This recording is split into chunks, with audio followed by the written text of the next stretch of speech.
RBI ద్వైమాసిక ద్రవ్య విధాన సమీక్ష సమావేశం ముగిసింది. కీలకమైన రెపో రేటును వరుసగా 7సారి 6.5%గా కొనసాగిస్తూ ఆర్బీఐ ద్రవ్య విధాన కమిటీ నిర్ణయించింది. 6 సభ్యుల్లో 5 అనుకూలంగా ఓటు వేశారని ఆర్బీఐ గవర్నర్ శక్తికాంత దాస్ ప్రకటించారు. ద్రవ్యోల్బణం కట్టడి దృష్ట్యా ఈ నిర్ణయం తీసుకున్నామని వెల్లడించారు. దీంతో స్టాండింగ్ డిపాజిట్ ఫెసిలిటీ రేటు 6.25%గా, మార్జినల్ స్టాండింగ్ ఫెసిలిటీ బ్యాంక్ రేట్లు 6.7%గా కొనసాగనున్నాయి.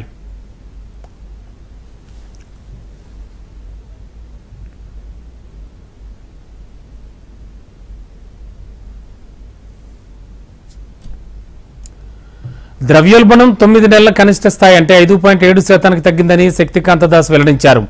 ఆహార పదార్థాలు, ఇంధన ధరలు మినహా ఇతర ప్రధాన కేటగిరీల్లో ద్రవ్యోల్బణం తగ్గుముఖం పట్టిందన్నారు ఆయన. ద్రవ్యోల్బణం ఆర్బీఐ లక్ష్యానికి చేరువవుతోందని తెలిపారు. ప్రస్తుత ఏడాది రిటైల్ ద్రవ్యోల్బణం 4.5% తగ్గవచ్చని అంచనా వేస్తున్నట్లు ఆయన ఆశాభావం వ్యక్తం చేశారు.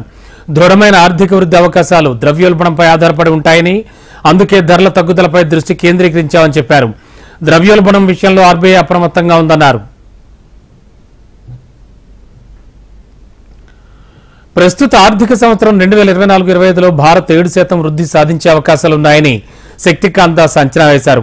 ఏప్రిల్ జూన్ త్రైమాసికంలో 7.1%, జూలై సెప్టెంబర్ త్రైమాసికంలో 6.9% వృద్ధిని అంచనా వేస్తున్నట్లు చెప్పారు.